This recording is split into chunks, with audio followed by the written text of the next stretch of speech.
Shalom. Come on in, family. It's Friday night. So you know what that means. Grown folks edition.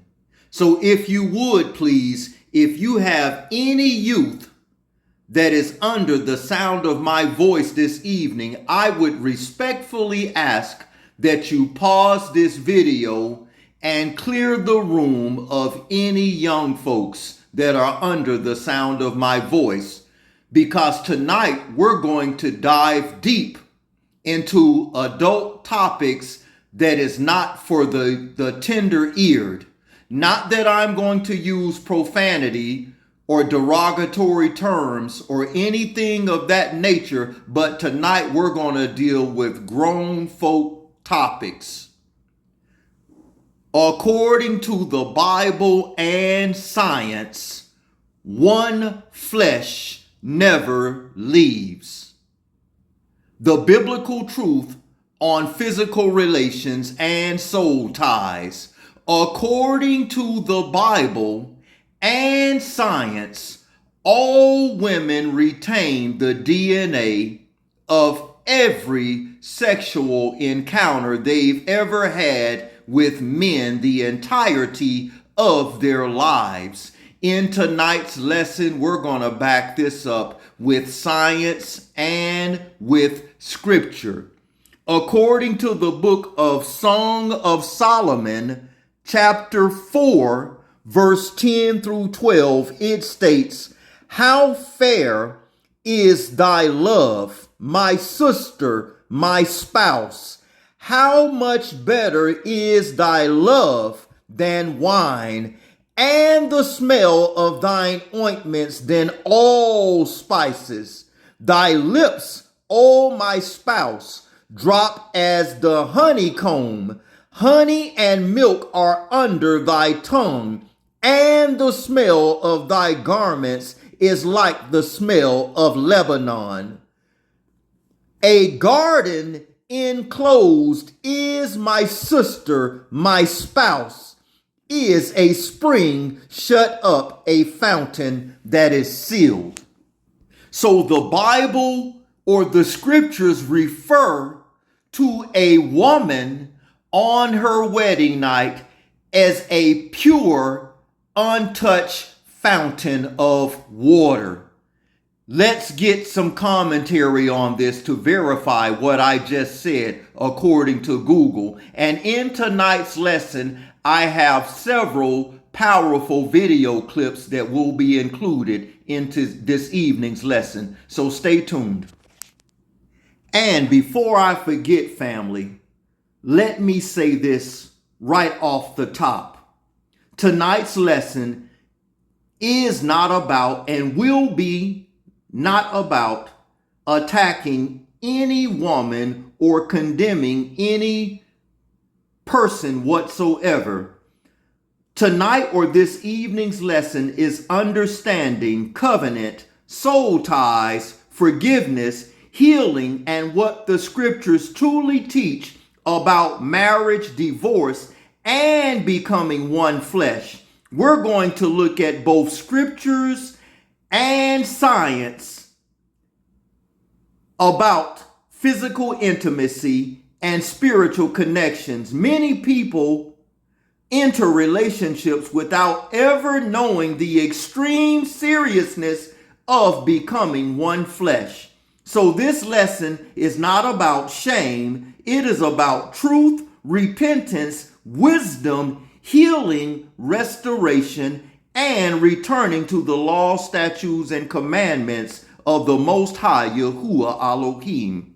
Now that we've have that established, let me share this with you. Fair use. Okay, here we go. Where much of our society, they think that they can just go on one night stands and just have consequence-free relationships, sexual relationships. Well, it's interesting because that's a lie that abounds, that, we've come through the media and other things to believe there's no consequence to sex. And as long as you're contracepting or whatever, it's all fine. But we don't really understand how it is our bodies work. We need to recognize, for instance, that we as women undergo profound changes when we have sex with a male. That there are many things that change. It takes our body 6 months to make the adaptation to the sperm of our male partner. Because before that, we are in an autoimmune reaction. Our immune cells are testing. What is this? Is this an infection? What is it? Our body comes to conclude that this is our sexual partner and now has made an adaptation. The reality is that this allows us women to be without consequence in terms of when we conceive children with this male, our body recognizes that this is with our partner. We carry cells from every child we ever conceive, so we carry the DNA of our partners the rest of our lives. Facts. Straight facts. So it's not just physical, it's spiritual. A man deposits and women receive. Look at what Google commentary had to say about Song of Solomon chapter 4 verse 12. Describes the bride as a garden locked up, a spring locked, a fountain sealed.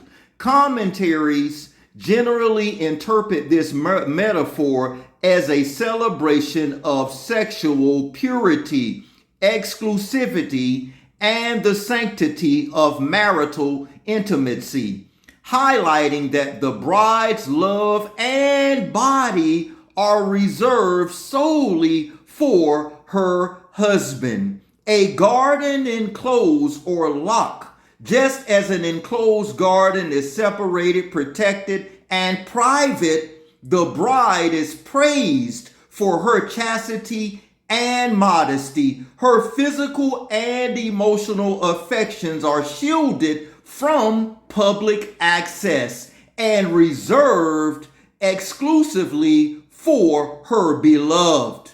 A spring shut up, a fountain seal in the ancient Near East. Seal fountain meant a pure water source protected from contamination or wandering strangers. Commentaries often view this as a safeguard of virginity and a guarantee of faithfulness a bride brings to her marriage.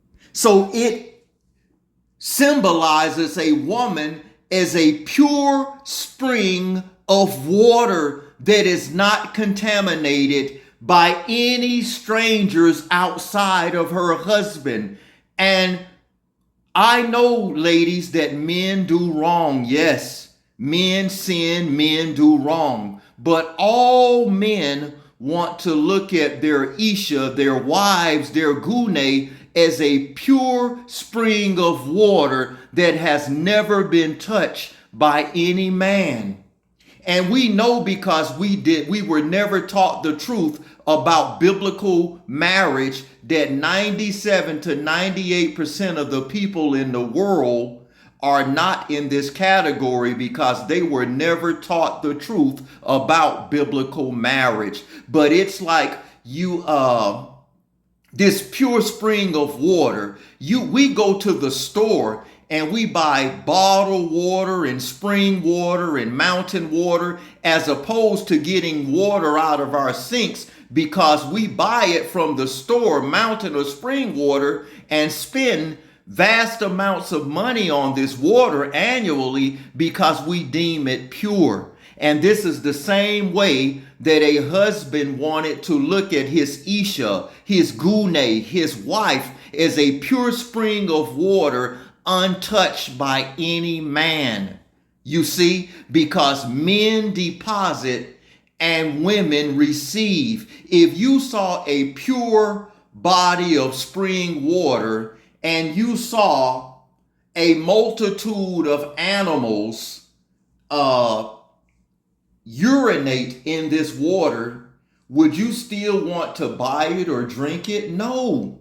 So this is how a man respectfully wants to look at his Isha, his Gune, his wife. You see, ladies, this is not about finger pointing. I love you. There's redemption. There's healing. There's restoration. But this truth must get out, that you retain the DNA of every man that you have ever been with. And I say this with all love and humility. Let's continue. Book of Proverbs, chapter 5, verse 18 through 21. Let thy fountains be Barak, and rejoice with the wife of thy youth. Let her be as a lovely hind and pleasant roe. Let her breast satisfy thee all times, and be thou ravished always with her love. And why wilt thou, my son, be ravished with a strange woman, and embrace the bosom of a stranger? For all the ways of man are before the eyes of Yahuwah Elohim, and he pondereth all his doings. So everything that we've done in public or secret, Yahuwah Elohim has witnessed. Let us now go to the book of Genesis, or Bereshit, chapter 2, and we want to look at verse 24. Book of Bereshit, or Genesis, chapter 2, verse 24. Therefore shall a man leave his father and his mother, and shall cleave unto his wife, and they shall be one flesh. How does a man become one flesh with his Isha, his Gune, his wife? When he enters her physically. You see, when he imparts himself into her, he deposits his spirit within her. Inside of his seed is his blood, and she not only physically becomes one with him, but spiritually. Pay attention. Sex is very, very important. And we shouldn't just be giving it up to anybody, especially not the women. Because a man, he has a prong. He can stick it in and bring it out, and he cool. Even the way he nut, he ejaculate. He's always giving. That's why he's mostly doing all the work, doing all the humping, all the pumping, all the stroking, all the poking, and then he ejaculate. He nut inside the woman. The woman vagina is like a suction cup with a penis in it. Notice a penis in the vagina, your muscle starts in it. It's bringing it in because it's trying to ejaculate that sperm from the man. Everything about your body is to bring particles in. Everything about the man body is to shoot particles out. Based off of that alone in biochemistry, you are going to have a longer effect and a more powerful effect than I will. That's why a man can go around anything, but a woman one, and she is what? She is addicted for the rest of her life. Not only that, the sperm, remember the sperm breaks down your so-called immune system? It has a way of passing the blood and brain barrier, and the receptors actually connect to your receptors. So whenever you have sex with a man, they sperm bind to your brain for the rest of your life. I should have waited on my husband. So I don't recommend a woman putting anything in her vagina other than penis, though. Of creating life. I should have waited on my husband. So I don't recommend a woman putting anything in her vagina other than penis, though. Of creating Should a man ejaculate? So after 2 weeks apart, we change our chemistry. You know, where we used to be like, oh, yeah, I'm so in love, I'm so locked in, I'm so everything. But as males, we still produce, a healthy male still produce about 1,500 sperm per heartbeat. But that's the only way I found that after 2 weeks apart, we change our chemistry. You know, where we used to be like, oh, yeah, I'm so in love, I'm so locked in, I'm so everything. But as males, we still produce, a healthy male still produce about 1,500 sperm per heartbeat. So that desire that need to share and empty the storehouse is always there, and after 2 weeks, that can become a problem. Creation. Anything else, that's extra. The female reproductive cycle comes around once a month. For a man, it's every day. For each sexual act, the woman's one egg is matched by the man's 120 million sperm cells. Now let's do some calculation. 120 million sperm cells a day, every day, as opposed to one egg a month, every month, means, assuming all the cells are viable, that it will take only 30 men to impregnate all the women in the world. This points to one clear fact. A man... that you just learned. Listen. A healthy male produces 1,500 seed per second, 90,000 seed per minute, over 300 million seed are produced by a healthy male every day. Then, according to Harvard Medical, why are melanated men at a greater risk of developing prostate cancer? You know what it is according to Harvard Medical? Look what it says on the bottom. Although all men are at risk of prostate cancer, melanated men are at a higher risk. They are about as likely to unalive from prostate cancer than non-melanated men. Why is this? Because they have given us their marital construct of serial monogamy and not the truth about biblical marriage, where it states a man can have more than one isha, more than one gune. According to Harvard Medical, a healthy male may potentially reduce the risk of prostate cancer by releasing himself approximately 21 times a month. The average wife out there most often is not even willing to do half of that. So a lot of married men who are trying to live under the construct of serial monogamy are passing away much earlier because they don't know the truth about biblical marriage. And look at what happens when a man withholds himself for so long. He develops something called BALLS.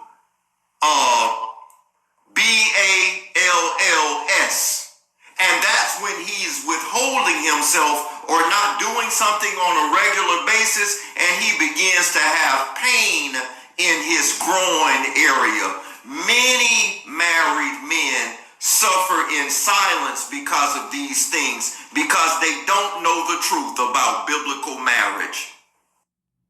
Let me share this article with you from the Fred Hutchinson Cancer Research Center.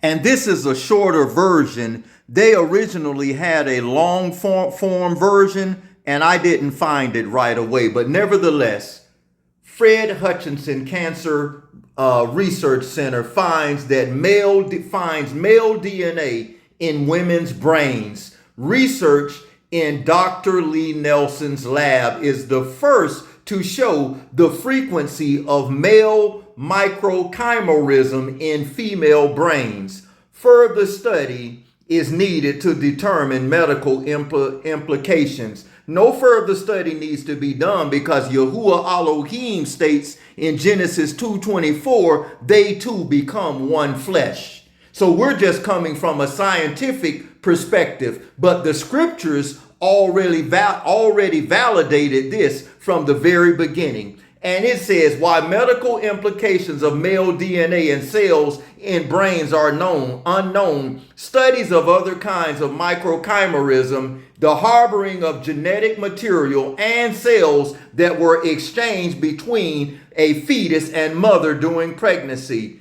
have linked the phenomenon to autoimmune diseases and cancers, sometimes for better or worse. And that's a picture of Dr. Lee Nelson, obviously a woman who's done this research. Just for those who think this is one-sided, this is scientific research done by Fred Hutchinson Cancer Research Center and Dr. Lee Nelson, who is a woman. Listen, and it says, you can read this in your spare time, family. Fetal cells crosses the human blood-brain barrier, and it goes on and on and on. Read this in your spare time for yourself. And what I wanted you to see here, look at this here. The oldest female who was deceased in this study, family, was 94 years old, and they found male DNA in her blood-brain barrier. And not only was she nearly 100, but she was deceased, and the male DNA was still found in her spinal fluid. And then here's another article where years ago, even Fox News reported on this same story. And science is validating what the Bible said from the very beginning. They two become one flesh. So when a man deposits in you, inside of his seed is his blood, which is his spirit, and you literally become one with that man. That's why all women were supposed to be with one man the entirety of their lives. And here's another photo from that same article done by the University of Seattle and Fred Hutchinson Cancer Research Center. When a man copulates inside of a woman, his spirit is in his sperm, which is his blood, and she literally becomes one with them. So ladies, you must understand not only the physical, but the spiritual ramifications that comes with having multiple sex partners throughout the entirety of your lives. Remember, that lady was nearly 100 years old. She was deceased, and they found the male DNA of 3 different men in her spinal fluid, being almost 100 years old, and deceased. So they too become one flesh. And look at what it says, newsmedical.net. High number of lifetime sexual partners raises the risk of cancer in women. You see, and not only does it boost or increase the chances of cancer, they have many other chronic illnesses that follow them throughout the entirety of their lives because they have taken on a multitude of spirits from these different men. You see? Yes, having a high number of sexual partners can increase a woman's risk of developing cancer, according to a 2020 study published by the BMJ Sexual Reproductive Health. The study found that women who reported having 10 or more sexual partners in their lifetime were 91% more likely to have been diagnosed with cancer than women who reported having one or none. You see?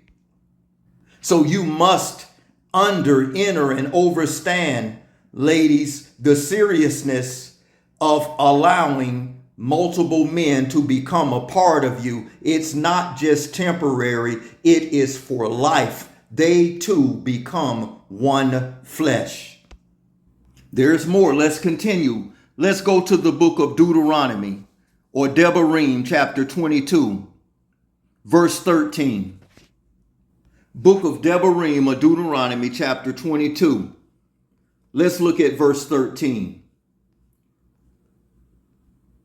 Look at the title, Regulations for Sexual Purity. Suppose a man marries a woman, but after sleeping with her, he turns against her and publicly accuses her of shameful conduct, saying, when I married this woman, I discovered that she was not a virgin. So she was supposed to be a virgin, all women on their wedding night. Look at what this says, verse 19. Read this in entirety of your spare time.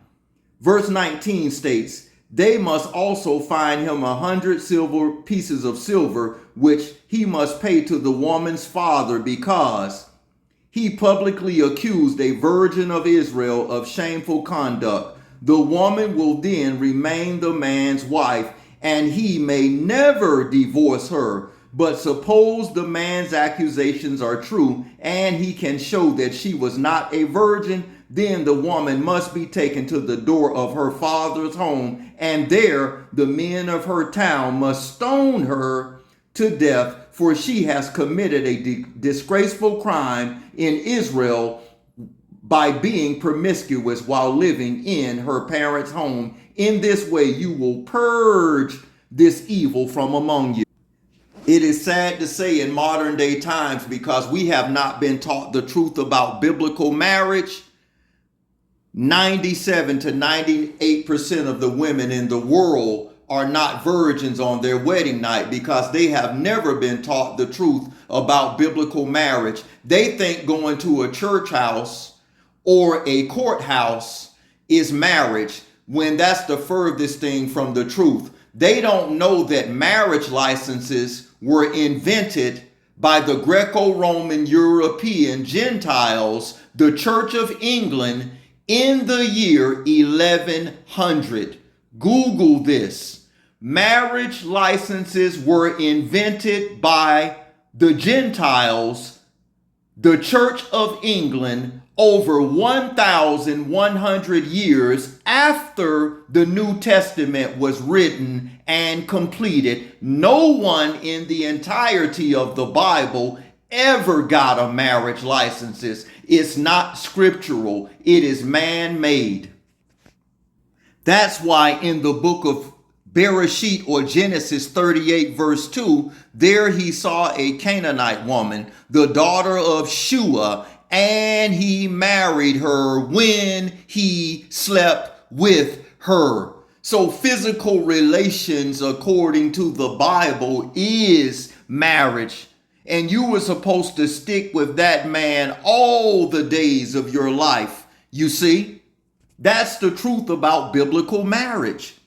Then, family, according to the book of Malachi, chapter 2, verse 14, it states, "Yet ye say, wherefore? Because Yahuwah have been witness between thee and the wife of thy youth, whom thou hast dealt treacherously with, yet she is the companion and the wife of thy covenant." Because marriage was a blood covenant. When his skin penetrated and broke her hymen, and she bled on the sheet, the shedding of the blood is what establishes the marital covenant in which Yahuwah Elohim was witness to. So when you go out here and take on a multitude of soul ties, you are fragmenting your souls. In the Brit Kadashah, or the New Testament, book of Mark, chapter 10, verse 12, "And if a woman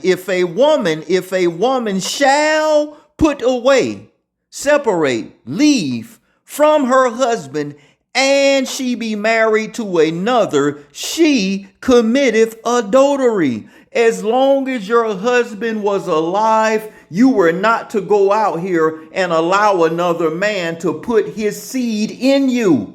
You are fragmenting your souls and setting yourself up for potential cancer or some type of chronic illness later in your life. Mark chapter 10 verse 12 says, "If a woman puts away her husband and marries another man, she commits adultery." And once again, ladies, daughters of Zion, I am not bashing you. I love you, and I'm simply bringing truth. There's a multitude of social media channels, television channels, magazines, you name it, all over the world. The internet and television is inundated with men being corrected on what they should do as far as how they should treat women. And I agree. But how many platforms out here do you see on television or social media that is correcting women on how they should treat men?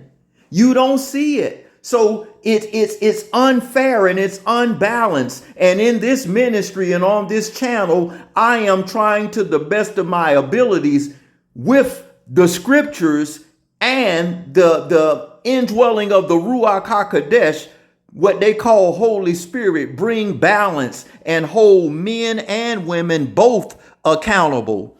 In the book of 1 Corinthians chapter 7, verse 10, "And unto the married I command, yet not I, but Yahuwah, let not the wife depart from her husband, but and if she," not he, but, and verse 11 of 1 Corinthians 7 says, "But and if she depart, let her remain unmarried or be reconciled to her husband, and let not the husband put away his wife." Wake up. Verse 39 of 1 Corinthians chapter 7 says, ladies, the wife is bound by the law as long as her husband lives. But if her husband be dead, she is at liberty to be married to whom she will, only in Yahuwah. So the only thing that breaks a marital covenant, ladies, is the death of your husband and nothing else. So if you're not getting along, you can separate, but you're not supposed to have a sneaky link coming by and they're sleeping and dealing with you, creeping in the wee hours of the night or in the morning when you think nobody can see, because to whom it matters the most, Yahuwah Elohim, he sees all and he knows all. And when you allow these different men outside of your husband to copulate in you, you are setting yourself up for chronic illness, potentially cancer, and a multitude of other things, because you were designed to be with one man. You see? Does men do wrong? Yes. Are men, should they be held accountable? Absolutely. Men should be held accountable first, but that does not leave the women. You should be held accountable as well. Pay attention to these stats, family. 70 to 90% of all separation and divorces are initiated by women. You know why? Because women lead with their emotions. And we're going to cover this later on in this lesson. When it comes to ending marriage, women are often the ones to make the first move. This pattern is backed by decades of research. Men report more desire for marriage than women, and it's been known to boost their health, career prospects, even the life expectancy. Yes, because it says in the Apocrypha, a man that has no wife shall mourn up and down in sadness. Companionship is everything to a man. For women, however, the trades offer more mercurial. Unmarried women often thrive more emotionally and physically than their married peers, while unmarried men face higher risk of loneliness, poor health, and early death. This is straight facts. When a man is alone, it causes high amounts of cortisol and stress, and we know stress can be a silent unaliver. But look at the stats. Who initiates the divorce most often? Women. Women often feel less satisfied in relationships, which make them more likely to initiate breakups. This lower satisfaction comes from various issues like not feeling emotionally fulfilled, poor communication, lack of independence in relationship, you name it. Why do women initiate divorce more than men?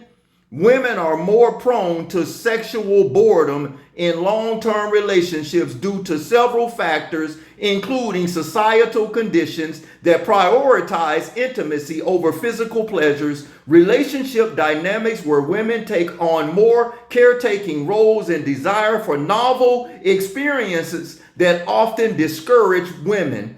Additionally, hormonal fluctuations like those around menopause. You will notice people that have been married 20, 30 years or more, and when women reach menopause, they go through all of these fluctuations in their bodies, hormonal changes, and you go look at the stats yourself. These are the women that most often in the latter years will destroy their marriage and go out there and ride the carousel of life post or pre-menopausal. Yes, research indicates that women are more likely than men to lose interest in sex in long-term monogamous relationships, often becoming bored more quickly than men. This phenomenon is often linked to the demanding nature of female domestic and emotional labor, which can lead to exhaustion and lack of emotional availability, making sex feel more like a chore rather than a connection or excitement. Why do you not see this information on all of these social media channels, on the television, and all of this and that? Because this society predominantly leans to women.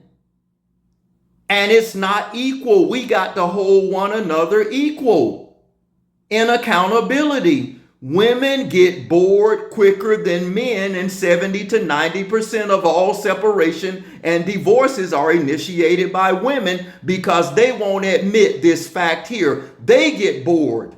So they'll create all kind of havoc in the marriage and relationship, blame game, play the victim to destroy their marriage just so they can go out there and ride the carousel of life, not knowing that they are fragmenting their souls, never thinking about the ramifications that take place. And all of these men that you are with deposit their spirit in you, which sets you up for chronic illness and many other things in life. And there's also a study that talks about women who have multiple, let me see if I can find this really quick. Hold on. Here it is by PubMed. The relationship between multiple sex partners, anxiety, depression, substance, and dependence. Go look this up. Women who've had a high amount of sexual partners experience a multitude of different personalities, depression, highs and lows in life because she's harboring the spirits of multiple men. And that's not to say, ladies, that healing and deliverance and restoration cannot come about through fasting and palau, which they call prayer, because it absolutely can. And the scripture says that a husband, a man, washes and cleanses and purges his wife with the word of Yahuwah Elohim. So I'm not finger pointing and I'm not blaming, ladies. There is healing and deliverance and restoration, but you must turn and do it Yahuwah Elohim's way and stop allowing your emotions to lead you. Book of Proverbs, chapter 3, verse 5.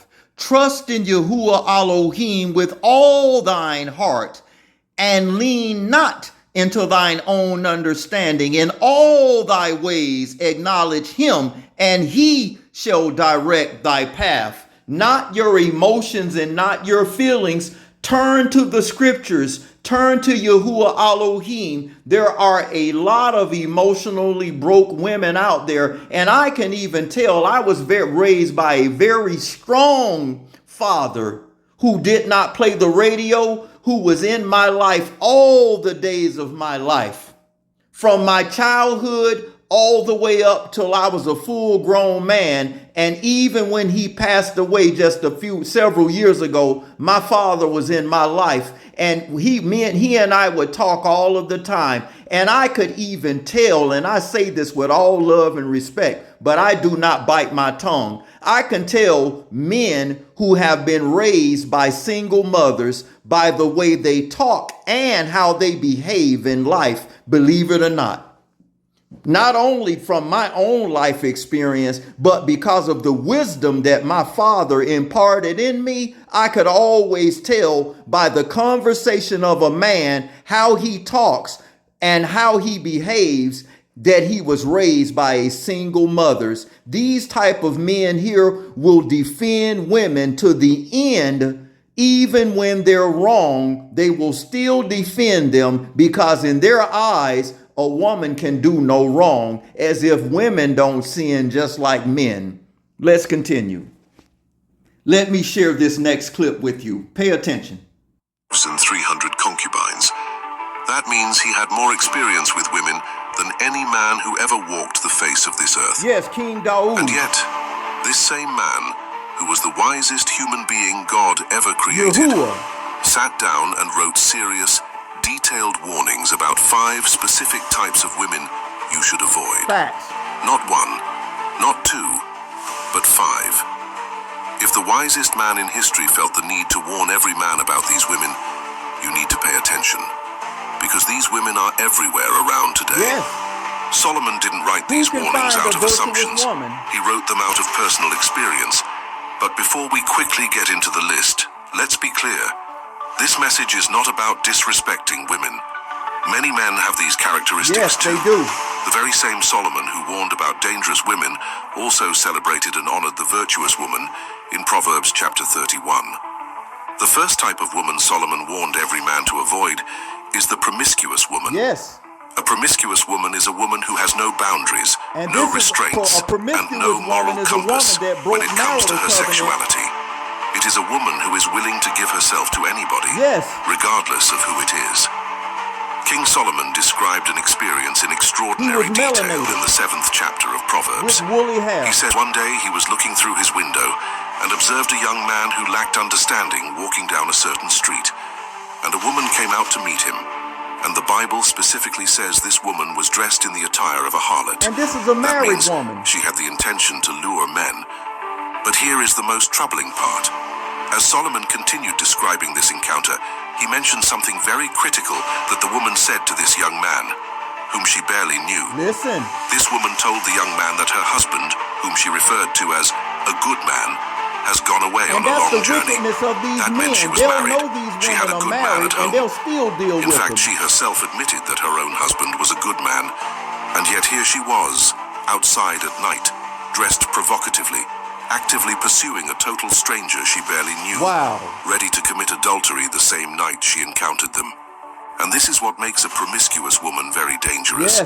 Her problem is not that she lacks a good man, or that she married the wrong man. Her problem is that she has no moral standards, no principle. She could have the best man in the world, and she would still be outside looking for someone else. That is the problem with a promiscuous woman. A promiscuous woman has no value for a good man. You can provide everything for them, give them all the attention they need, and yet they will still not be satisfied. They are driven entirely by impulse, appetite, and appetite alone. She has no barrier. No line she won't cross. Men to her are simply assets, and that is precisely why Solomon describes her as a death trap. In Proverbs chapter 7 verses 26 to 27 it says, "For she hath cast down many wounded, yea, many strong men have been slain by her. Her house is the way to hell, going down to the chambers of death." Look at those words carefully. He says, many strong men were brought down by her. Men of capacity, men of purpose, men who had futures and callings and potential. But they did not take the warning seriously, and they paid the price for it. Solomon's word to every man who encounters such a woman is not to reason with her or try to change her or see if you can win her over. The instruction is plain: flee and run. The second type of woman Solomon warned every man about is the flattering woman. This is a woman whose primary weapon is not her body, it's her mouth. Her words are weaponized flattery. Still studying the same woman from Proverbs chapter 7, Solomon gives us an additional layer. He says in Proverbs chapter 7 verse 21, "With her much fair speech she caused him to yield, with the flattering of her lips she forced him." And earlier in Proverbs chapter 5 verse 3 he says, "For the lips of a strange woman drop as an honeycomb, and her mouth is smoother than oil." When we talk about a woman being flirtatious, we are describing a woman whose language, body, and attention are weaponized to draw emotional and romantic reactions out of men who do not belong to her. She knows exactly what to say to lower your guard, and she uses it deliberately and skillfully. In the original Hebrew language, the phrase fair speech in Proverbs chapter 7 verse 21 carries the idea of enticement through softness. It describes speech designed specifically to bypass your judgment, to make your discernment lower its defenses, so that what comes after the sweet words has an easier path to immorality. Now let's be clear, because this is important. There is nothing wrong with a woman who is warm, kind, and encouraging with her words. Solomon is not warning about genuine kindness. He is warning about flirtatious, weaponized flattery, words used as a tool of manipulation. In our generation, there are women who call every man they meet with pet names from the very first time they meet. Names like baby, Straight facts. king, love, and much more. Woo! They scatter these names freely, not because they genuinely feel deeply for those men, but because they have learned that sweet speech opens doors, softens resistance, and creates emotional closeness very quickly. It creates an artificial familiarity where there should be careful and wise discernment. When a woman you barely know speaks to you like she has known you all your life, don't be flattered. Thank you. Be alert. Solomon warns us that the end of this woman's road is bitter. In Proverbs chapter 5, verses 4 to 5, it says, "But her end is bitter as wormwood, sharp as a two-edged sword. Her feet go down to death. Her steps take hold on hell." The third type of woman Solomon warned every man to avoid is the contentious woman. Listen. This is the woman who has a lot of temper and anger issues and simply cannot live in peace. She is always arguing and always finding something to fight about. But in public, always she plays escalating the tension victim. instead With of her releasing family, it. she plays And victim. Solomon was so strongly convicted But about with the her danger of this husband, type she of reaps woman all type of that he mentioned her havoc. not once, not twice, but multiple times across the book of Proverbs. In Proverbs chapter 21, verse 9, he says, "It is better to dwell in a corner of the housetop than with a brawling woman in a wide house."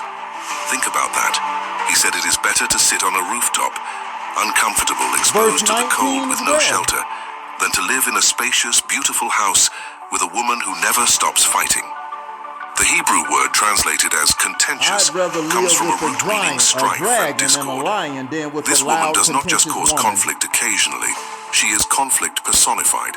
Her very presence brings friction and tension into every space she enters. She fights with family, with friends, with her boss, with her Not neighbors. with her boss. Most And if of you these are her women are man, career she will women. fight with you too, and she will rarely understand why. Yes. The difficulty with this type of situation is that sometimes women like these do not start up this way. No, They they're remain sweet. very sweet at the beginning of the Tender. relationship until a ring is put on their fingers. Woo. Then their real nature begins to Yes. show.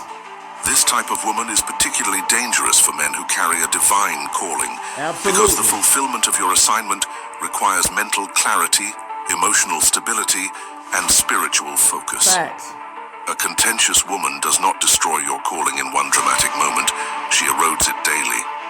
Because your creativity and most can't often breathe in the public, chaos. she never behaves Your prayer this life way. can't thrive in constant noise. Your vision can't develop when your home environment is always a battlefield. Absolutely. Proverbs chapter 14 verse 1 says, "Every wise woman buildeth her house, but the foolish plucketh it down with her hands." A contentious woman does not build. She demolishes every day with her own hands. The fourth type of woman Solomon warned about is the foolish woman. This type of woman makes rash decisions without thinking of the implications.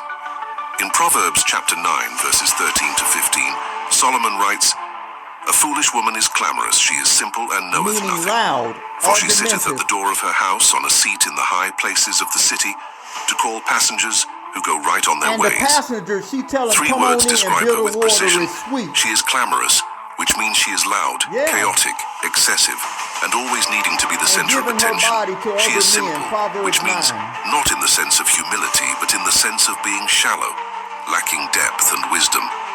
And she knoweth nothing, meaning she has no real understanding of life, of God, Yahuwah. of consequences, of direction.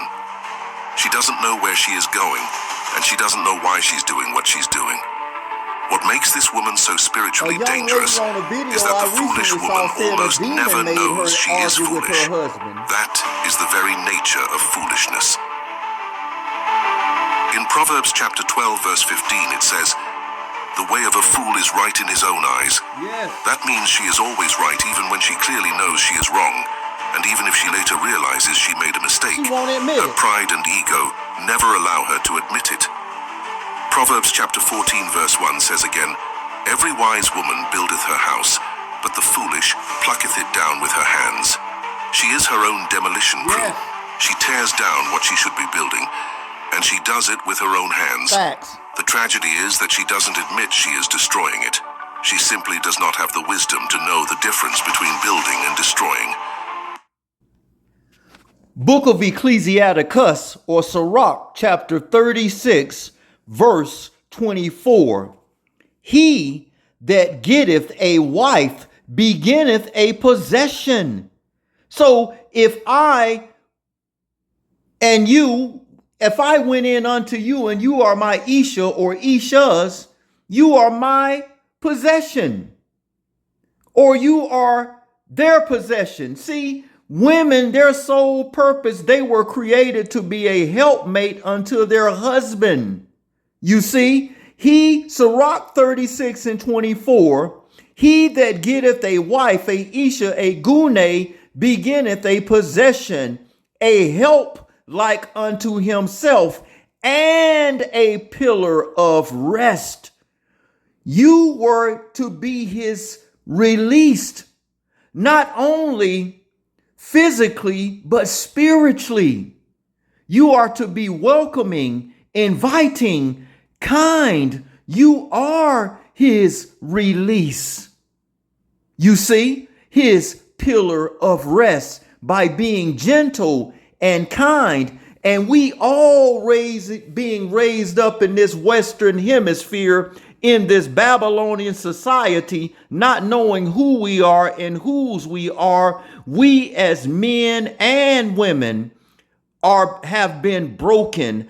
I myself, for many years, were broken, hurt, and needed healing. I admit that myself as men. Many men out there are hurt, broken, and need healing. But so do you women. You were to be his release, his pillar of rest.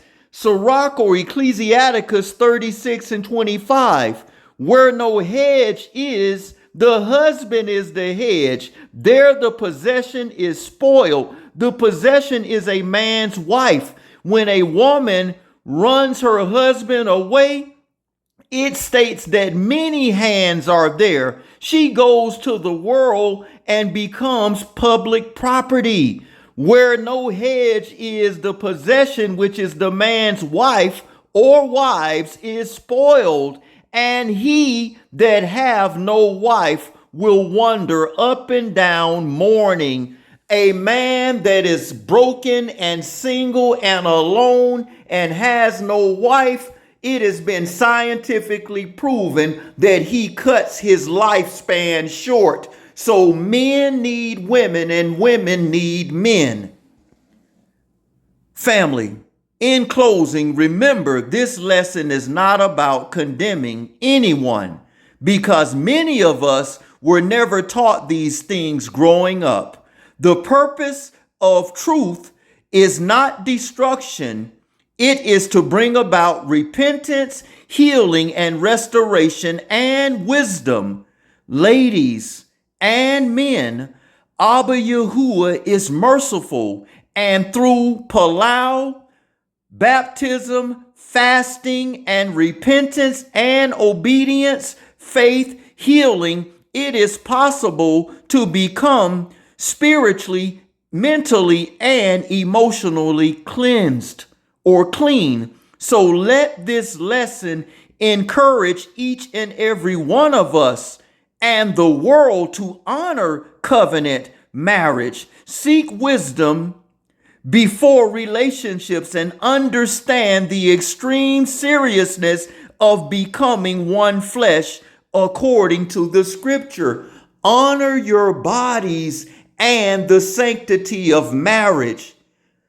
I thank you for spending time with me. Much love and respect to all humanity. Until next time, elders signing off. Like, share, and subscribe, and share this lesson with everyone you know. And thumb up the video, thumb up the lesson, and support the work, family. The Cash App is in the description. Much love, family. Until next time, shalom. Much love.